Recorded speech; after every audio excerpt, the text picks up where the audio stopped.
Hello guys, good morning. मैं निर्भय sir आप लोग के बीच एक बार फिर से लेकर आ गया है झारखंड जेएसएस सीजीएल का साइंस का सेट नंबर 11। तो दोस्तों, क्या आप लोग सभी लोग जाग चुके हैं? है ना? सारे लोग स्वस्थ हैं, फ्रेश हैं, तंदुरुस्त हैं, जबरदस्त हैं, जिंदाबाद हैं, झकास हैं। मेरे झारखंड के जोहार साथियों लोग, जल्दी जल्दी से उठ जाइए मस्ती से। और आज जो मैं लेकर आया हूं वो साइंस का जो सेट नंबर 11 लेके आया हूं झारखंड जेएसएस सीजीएल के लिए। इसमें टॉप 20 क्वेश्चन लेकर आया हूं। और अगर आप चाहते हो कि झारखंड सीजीएल में 20 में से 20 नंबर मेरा हो तो मेरे साथ सुबह 9 बजे जुड़ना ना भूले मेरे दोस्तों। एकदम लाइव होगी, टनाटन होगी, मस्त होगी, जबरदस्त होगी। और मैं एकदम बर्बाद करने वाला हूं किसको? साइंस के क्वेश्चन को।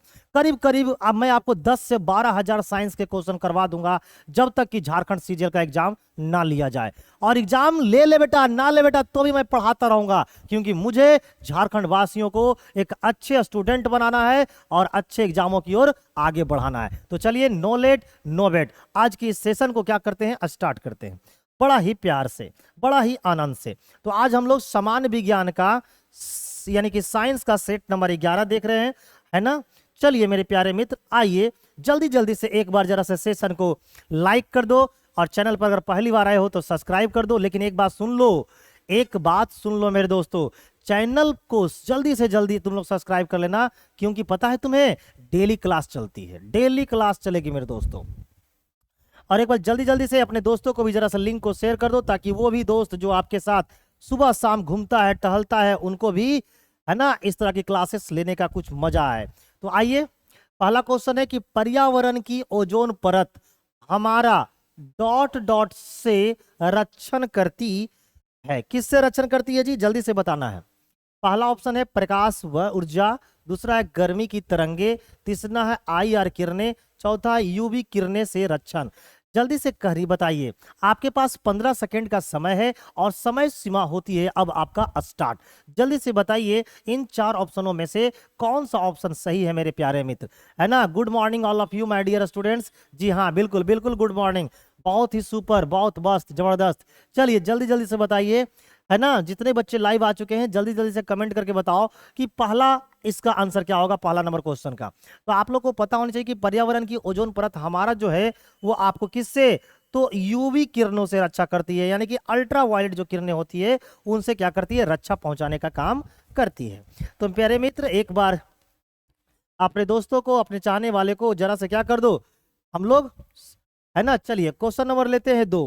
बोलता है कि मूत्र में स्थित खनिज पत्थर के रूप में विकसित होते हैं, यानी कि जो हमारा यूरिन होता है, हमारा जो मूत्र होता है, उसमें जो स्थित खनिज होते हैं पत्थर के रूप में विकसित होते हैं। वह आकार में बड़े होकर मूत्र के प्रवाह को बाधित कर सकते हैं। इस स्थिति को क्या कहते हैं? पहला ऑप्शन है गंदे का कैंसर, यह देखिए यहां पर होगा गुर्दे का कैंसर। इसे यहां पर लिखा हुआ है मेरे दोस्त, गुर्दे का कैंसर। क्या लिखा हुआ है? गुर्दे का कैंसर, है ना? फाइलोनेफ्राइटिस बोलते हैं, गुर्दे की पुटी बोलते हैं, या पथरी बोलते हैं।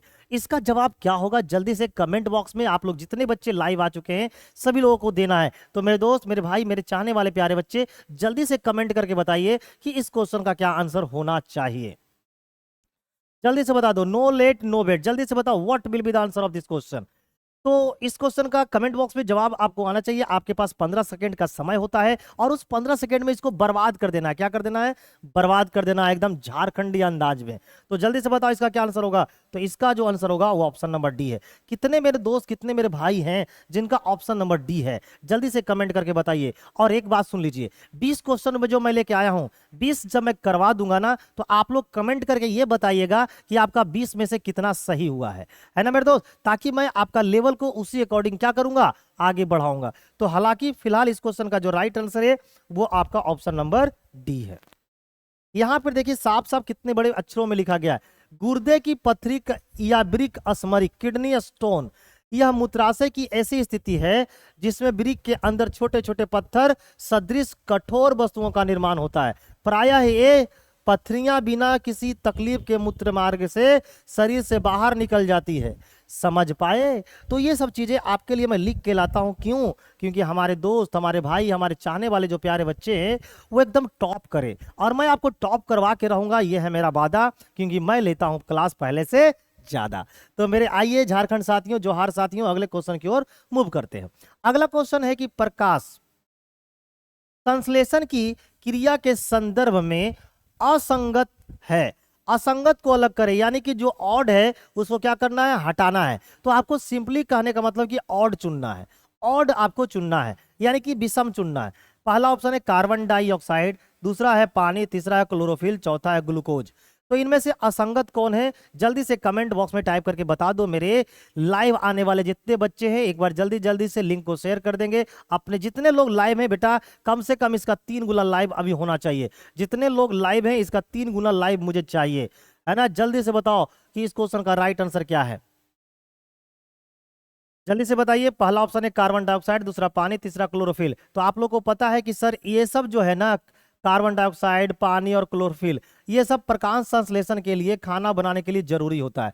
लेकिन जो ग्लूकोज होता है ना, ग्लूकोज एक क्या है? आउटपुट है, यानी ये हमें खाने के रूप में मिलता है। तो यहाँ पर ये सब इनपुट का काम करता है और ये क्या है? आउटपुट का काम करता है। यानी ग्लूकोज जो है वो क्या है? ऑड है ना? प्रकाश संश्लेषण की क्रिया के लिए कार्बन डाइऑक्साइड, पानी और क्लोरोफिल का होना क्या है? अति आवश्यक है, ना कि ग्लूकोज का। तो यहां पर अगर ऑड की बात करें तो आपका ऑप्शन नंबर डी हो जाएगा। आइए मैं आपके लिए कुछ विशेष जानकारियां लेकर आया हूं। प्रकाश संश्लेषण के लिए आवश्यक है, क्या क्या आवश्यक है जी? तो कार्बन डाइऑक्साइड, पानी, सूर्य का प्रकाश, ये सभी जो होते हैं वो क्या कहलाते हैं? अभिकारक कहलाते हैं। लेकिन अभिक्रिया के बाद क्या बनता है? ग्लूकोज का उत्पादन होता है। इसकी कोई जरूरत यहां पर नहीं था, इसलिए हमारा ग्लूकोज जो है वो आपका राइट आंसर है। क्वेश्चन नंबर 4 लेते हैं। बहुत ही बेहतरीन क्वेश्चन में से एक है, ये आपको पक्का झारखंड जैसे सीजल के एग्जाम में दिखने वाला है। क्या लिखा हुआ है? फोटोवोल्टेइक सेल का दूसरा नाम है। फोटोवोल्टेइक सेल का क्या दूसरा नाम है? ये आपको कमेंट बॉक्स में टाइप करके बताना है। पहला ऑप्शन है सौर सेल, दूसरा है सोलर कुकर, तीसरा है सौर रोशनी, चौथा है सौर पैनल। तो मेरे दोस्त क्या जवाब इसका होगा? जल्दी से कमेंट बॉक्स में टाइप करके बताओ। आपके पास 15 सेकेंड का समय है और समय सीमा होती है शुरू अब। जल्दी से बताइए what will be the answer of this question, question number 4। No late no wait, है ना? तो जितने लोग लाइव है एक बार मेरे दोस्त आप लोग का काम है दूर दूर तक इसे फैला दो। तो इसका जो राइट आंसर होगा उसे हम लोग बोलते हैं सौर सेल। अब हमारे कितने झारखंड के भाई बहन हैं जिनका आंसर ऑप्शन नंबर ए है? एक बार कमेंट करो में करके बता दीजिए मेरे भाई, मेरे दोस्त, मेरे चाहने वाले प्यारे बच्चे। चलिए क्वेश्चन नंबर लोग लेंगे हम लोग 5। क्वेश्चन नंबर 5 में बोल रहा है कि बायोगैस विशेष रूप से उन विभिन्न गैसों के मिश्रण को दर्शाता है जो डॉट डॉट की अनुपस्थिति में कार्बनिक पदार्थ के विभाजन से पैदा होते हैं। किसकी अनुपस्थिति में? पहला ऑप्शन है ऑक्सीजन, दूसरा है जल, तीसरा है हाइड्रोजन, चौथा है मीथेन।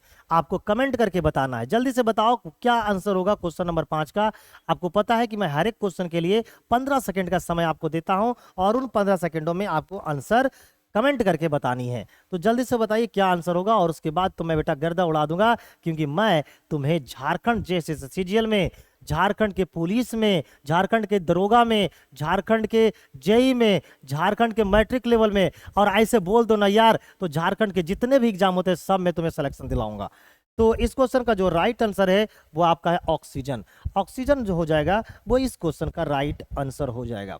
नेक्स्ट क्वेश्चन नंबर हम लोग 5 लेने से पहले कुछ विशेष जानकारियां आपके साथ लेकर आया हूं। देखिए बायोगैस विशेष रूप से उन सभी गैसों के मिश्रण को दर्शाता है जो ऑक्सीजन की अनुपस्थिति में कार्बनिक पदार्थों के विभाजन से पैदा होते हैं। समझ में आया बातों को? अगर आपसे यह क्वेश्चन पूछा जाए कि बायोगैस में मेन इंपॉर्टेंट गैस कौन सा है, तो आपको बताना है मीथेन है। बायोगैस का घटक किसे कहा जाता है? मीथेन को। नेक्स्ट क्वेश्चन नंबर 6 बहुत ही बेहतरीन क्वेश्चन में से एक है मेरे प्यारे मित्र। लिखा गया है कि ऊर्जा के अच्छे स्रोत के साथ यह नहीं होना चाहिए। अगर आप ऊर्जा को एक अच्छा सोर्स मानते हो तो आपको बताना है कि क्या नहीं होना चाहिए। चलिए 4 ऑप्शन आपके पास अवेलेबल है, एक एक ऑप्शन को हम लोग क्या करते हैं? रीड करते हैं। तो पहला ऑप्शन है कि परिवहन के लिए आसान होना चाहिए। ये तो एक अच्छे ऊर्जा की विशेषता के रूप में जानी जाती है। उपयोग के लिए आसान होना चाहिए, ये भी एक अच्छी बात है। निःशेष होने के लिए सरल है, इनमें से कोई नहीं। तो हमसे नहीं वाला चुनना था, तो निःशेष होने के लिए सरल, ये जो है वो एकदम बिल्कुल नहीं होना चाहिए एक अच्छे ऊर्जा के सोर्स में। तो यहाँ इस क्वेश्चन का जो राइट होगा आंसर वो ऑप्शन नंबर सी होगा। क्या आप मेरे आंसर से सहमति रखते हैं? क्या आपको लगता है कि मेरा इसका आंसर है? कितने ऐसे झारखंड के भाई एवं बहन हैं, है ना, जो हमारे इस क्लास को देख पा रहे होंगे और उनका भी आंसर ऑप्शन नंबर सी आ रहा है? वो जरा सा एक बार बेटा ताली मार दो, एक बार उनके लिए ताली मार दो मेरे दोस्त। चलिए, तो ये मुझे पता चल गया है कि आपका जो आंसर है वो आपका सी है। नेक्स्ट क्वेश्चन नंबर हम लोग 7 लेंगे और इसको बर्बाद कर देंगे। लिखा कि पन बिजली को डॉट डॉट शक्ति भी कहते हैं। क्या आपको पता है कि पन बिजली को कौन सी शक्ति कहा जाता है? पहला है हाइड्रल, दूसरा है ज्वारीय, तीसरा है सौर, चौथा है चांद्र। पन बिजली यानी कि जो वैसा बिजली जो पानी से उत्पन्न होती हो, तो पानी से उत्पन्न होने वाली बिजली को हम लोग क्या बोलते हैं? इन चारों ऑप्शनों में से ये कमेंट करके आपको बतानी है कि इन 4 ऑप्शनों में से जो पन बिजली के द्वारा जो शक्ति उत्पन्न होती है उसे क्या बोलते हैं? तो आपका राइट आंसर होगा वो हाइड्रल बोलते हैं। उसे क्या बोलते हैं? हाइड्रल बोलते हैं। यानी कि पन बिजली को हम लोग हाइड्रल शक्ति के नाम से जानते हैं मेरे भाई। नेक्स्ट अगले क्वेश्चन की ओर बढ़ते हैं। Question number 8। क्वेश्चन नंबर 8 में बोल रहा है कि उस प्रक्रिया का नाम बताइए।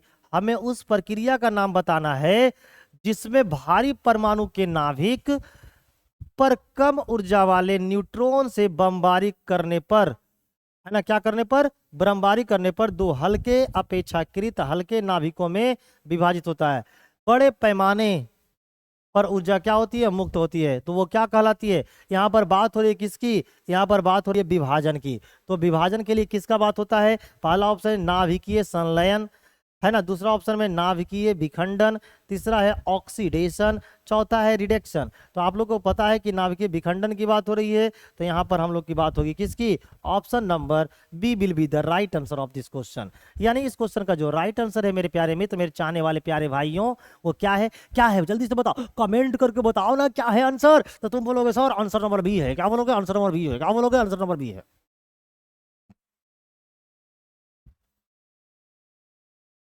चलिए क्वेश्चन नंबर 9 लेते हैं।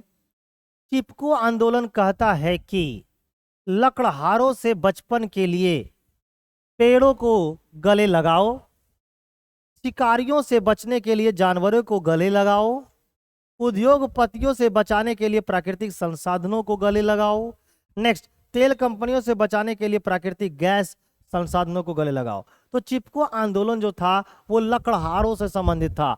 तो यहाँ पर जो हमारा राइट आंसर होगा वो ऑप्शन नंबर ए होगा। क्या आपका भी ऑप्शन नंबर ए आ रहा है? क्या आपका भी आंसर ऑप्शन नंबर ए आ रहा है? अगर आ रहा है तो एक बार कमेंट तो बनती है मेरे प्यारे मित्र। और अगर हमारी क्लास अच्छी लग रही होगी तो हमारी क्लास में तो एक बार थम्स अप कर दो मेरे दोस्त, एक बार लाइक तो बनती है मेरे प्यारे मित्र। क्वेश्चन नंबर 10 बोल रहा है कि ऐसी प्रक्रिया जिसमें आर्द्रता पौधों में जड़ों से पत्तियों के नीचे स्थित छोटे छिद्रों तक पहुंचाई जाती है, जहां वह वाष्प में परिवर्तित हो जाती है और वातावरण को मुक्त की जाती है, क्या कहलाती है? ये पहला ऑप्शन है परिवहन, दूसरा है दूर संचार, तीसरा है टेलीविजन और चौथा है वाष्पोत्सर्जन। क्या है इसका राइट आंसर? ये तो कमेंट बॉक्स में आपको देना है ना? किसको देना है? आप। कहाँ?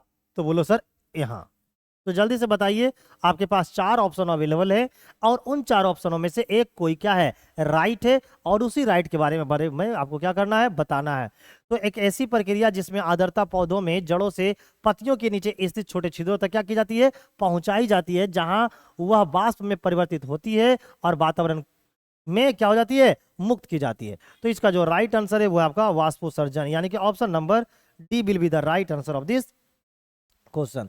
कितने मेरे भाई बहन का आ गया ऑप्शन नंबर डी? जरा से एक बार कमेंट करके बताओ। चलिए क्वेश्चन नंबर 11 लेंगे। लिखा है कि एरोबिक श्वसन होता है। एरोबिक जिसमें ऑक्सीजन की प्रेजेंस में होती है उसको बोलते हैं एरोबिक, और जो ऑक्सीजन की प्रेजेंस में नहीं होती है उसको बोलते हैं एनारोबिक। तो यहाँ पर एरोबिक की बात हो रही है, यानी कि ऑक्सीजन की किसकी उपस्थिति में हो रही है। आइए देखते हैं। जिसमें कार्बन डाइऑक्साइड की आवश्यकता होती है, ये तो बिल्कुल गलत है। जिसमें ऑक्सीजन की आवश्यकता होती है और बहुत सारी ऊर्जा क्या होती है? मुक्त होती है। है ना, एक लिखा हुआ जिसमें ऑक्सीजन की आवश्यकता नहीं होती है लेकिन बहुत सारी ये ऊर्जा की मुक्त नहीं होती है, ये तो गलत है। जिसमें बिल्कुल ऊर्जा मुक्त नहीं है, ये तो महागलत है।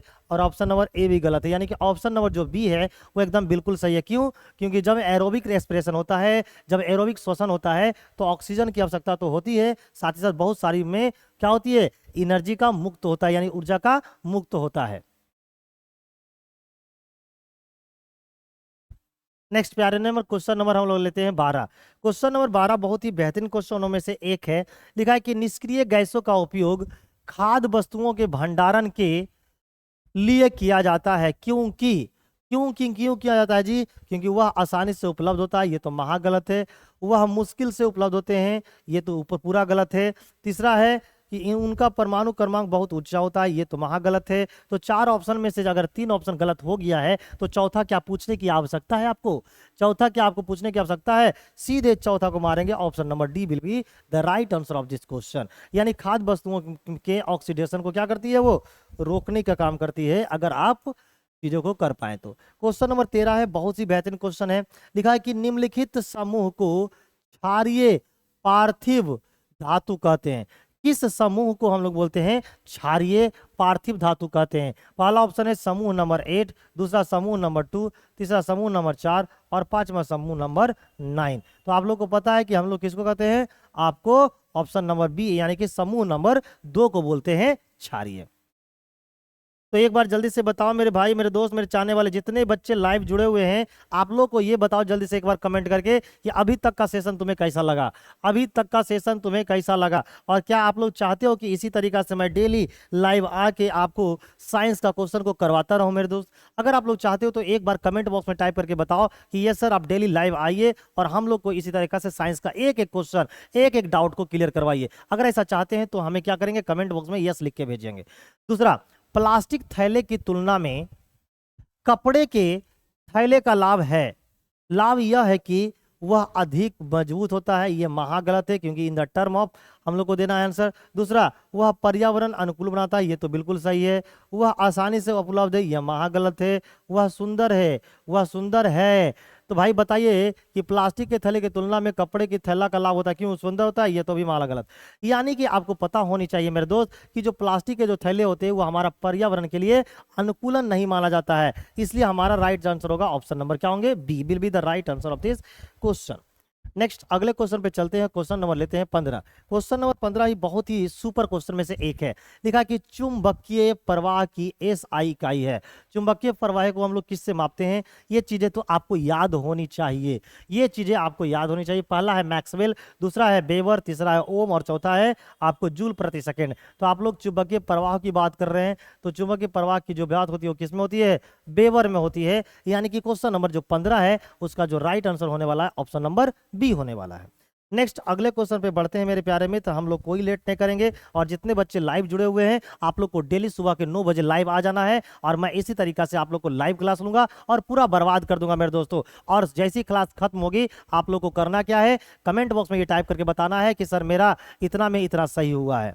और आप लोग कहाँ से जुड़े हुए हैं ये भी बता देना। क्वेश्चन नंबर 16 लिखा है एक ही प्रजाति की संतानों का संरचनात्मक स्वरूप उस प्रजाति के माता पिता और अन्य संसदों के जैसा होता है। यह इसलिए होता है क्योंकि उनका डीएनए एक सा है ना, उनकी आदतें एक सी है, उनका परिवेश एक सा होता है या उनका भोजन एक सा होता है। तो आप लोग को पता होनी चाहिए कि भाई यहाँ पर क्या किसकी बात हो रही है, संतानों का संरचनात्मक उस प्रजाति का संरचनात्मक है ना, और माता पिताओं की बात कर रही है। यानी राइट आंसर क्या होगा, option number D will be the right answer of this question. यानी डीएनए प्रजनन का यानी डीएनए टेस्टिंग का बहुत जरूरी है मेरे प्यारे मित्र। नेक्स्ट क्वेश्चन नंबर हम लोग लेंगे 17। क्वेश्चन नंबर 17 जिसमें बहुत बड़ा है खतरा। कैसे? आओ ऐसे, डॉट डॉट डॉट ऑक्सीजन युक्त रक्त को फेफड़ों से हृदय तक ले जाती है। तो जो फेफड़ों से ब्लड को हृदय तक ले जाती है तो वो शुद्ध रक्त होता है, और शुद्ध रक्त जाती है शिराओं से, है ना। जितने भी धमनियां होती है उसमें क्या जाती है, शुद्ध रक्त जाती है ना, सिर्फ पल्मोनरी आर्टरीज को छोड़कर। ठीक उसी प्रकार से जितने भी शिरा होती है ना, जितने भी शिरा होती है सबसे क्या जाती है, अशुद्ध रक्त जाती है ना। अशुद्ध रक्त जाती है सिर्फ और सिर्फ पल्मोनरी वेन को छोड़कर। तो हम लोग पहला ऑप्शन है कि फेफड़ों की धमनियां, दूसरा है फेफड़ों की सिरा, तीसरा है आरबीसी, चौथा है डब्ल्यूबीसी। तो आपका जो राइट आंसर होगा ना, पता है आपका जो राइट आंसर होगा वो क्या होगा, मैं थोड़ी देर में आपको बताने वाला हूं। कि जो ऑक्सीजन युक्त की बात हो रहा है, तो ऑक्सीजन युक्त जाती है सीरा से। सीरा को इंग्लिश में बोलते हैं वेन, वेन का मतलब होता है नस। तो इस क्वेश्चन का जो राइट आंसर है वो ऑप्शन नंबर क्या है, B will be the right answer of this question. Question number 18, कोई भी वस्तु जब तक स्थिर या सीधी रेखा में एक सी गति में रहेगी, जब तक किसी बाहरी बल की गतिविधि उसे अपनी स्थिति को बदलने पर मजबूत करती है, क्या कहलाती है जी। अगर सोच लो, कोई बॉडी अगर स्टेट में है तो वह स्टेट पोजीशन में ही रहना चाहता है, और कोई बॉडी अगर मोशन में है यानी कि गति की अवस्था में है तो वो गति में भी रहना पसंद करता है, जब तक कि कोई एक्सटर्नल फोर्स उस पर अप्लाइड ना किया जाए। तो उसको हम लोग बोलते हैं न्यूटन की गति का क्या, प्रथम नियम। तो इस क्वेश्चन के लिए ऑप्शन की कोई आवश्यकता ही नहीं है मेरे प्यारे मित्र। नेक्स्ट क्वेश्चन नंबर हम लोग लेंगे 19। क्वेश्चन नंबर 19 क्या बोल रहा है, आइए देखते हैं। क्वेश्चन नंबर 19 में बोल रहा है कि डॉट डॉट डॉट को छोड़कर संक्रमण धातुओं का गलनांक और क्वथनांक उच्च होता है। किसको छोड़कर बाकी जो संक्रामक धातु होते हैं उसका गलनांक और क्वथनांक उच्च होता है, तो वो उसका राइट आंसर है पारा। इस ऑप्शन के लिए, इस क्वेश्चन के लिए हमें ऑप्शन की कोई भी आवश्यकता नहीं है। नेक्स्ट प्यारे मित्र, ये देखिए क्वेश्चन नंबर 20 है, जो कि बहुत ही बेहतरीन क्वेश्चन में से एक है। शुष्क अमोनिया का लिटमस पेपर पर कोई असर नहीं होता है। शुष्क अमोनिया के जो लिटमस पेपर होते हैं उस पर कोई भी हमारा क्या सर्फ है ना, कोई भी हमारा आपको शुष्क अमोनिया का लिटमस पेपर पर किसका प्रभाव नहीं पड़ता है ना, असर नहीं होता। ये नहीं होता, ये क्या है कि शुष्क अमोनिया का लिटमस पेपर को कोई असर नहीं पड़ता है। आपको जवाब देना है यस या नो में। पहला ऑप्शन है सही है, गलत है, उच्च वायुमंडलीय दबाव में ही सही है, उच्च वायुमंडलीय दबाव में ही गलत है। तो इसका जो राइट आंसर है वो ऑप्शन नंबर ए है। एकदम बिल्कुल भी क्या है, सही है मेरे प्यारे मित्र, बिल्कुल सही है। तो जल्दी जल्दी से कमेंट करके बता दो एक बार कि आज की सेशन आपको कैसी लगी, मस्त लगी कि नहीं, जबरदस्त लगी कि नहीं, झकास लगी कि नहीं। और अगर हमारे चैनल पे पहली बार आए हैं तो चैनल को क्या करेंगे, सब्सक्राइब कर लेंगे, ताकि आपको इन्फॉर्मेशन के तौर पर, नोटिफिकेशन के तौर पर डेली का क्लास का नोटिफिकेशन आपके पास पहुंच जाए। तो अगर पहली बार चैनल पे आए हो तो चैनल को क्या कर देना, सब्सक्राइब कर देना। और अगर हमारी क्लास एक दो बार पढ़ के देख चुके होंगे तो आपको ये भी अनुभव हो गया होगा कि क्लास किस प्रकार का सर लेते हैं। और अगर क्लास अच्छी लगी हो तो एक बार क्या कर देना, शेयर कर देना। और वीडियो के नीचे बेटा क्या कर देना मेरे दोस्त, कमेंट कर देना। और लाइक तो बनती है क्योंकि मैं बढ़ाता हूं आपको पहले से ज्यादा। तो मिलते हैं आप लोग को JSS के सेट नंबर साइंस का 12 लेकर कुछ ही समय में, नहीं अगले दिन मिलूंगा, कुछ ही समय में नहीं अगले दिन। तब तक के लिए थैंक यू, बाय बाय। आज का दिन आपका पूरा अच्छा बीते।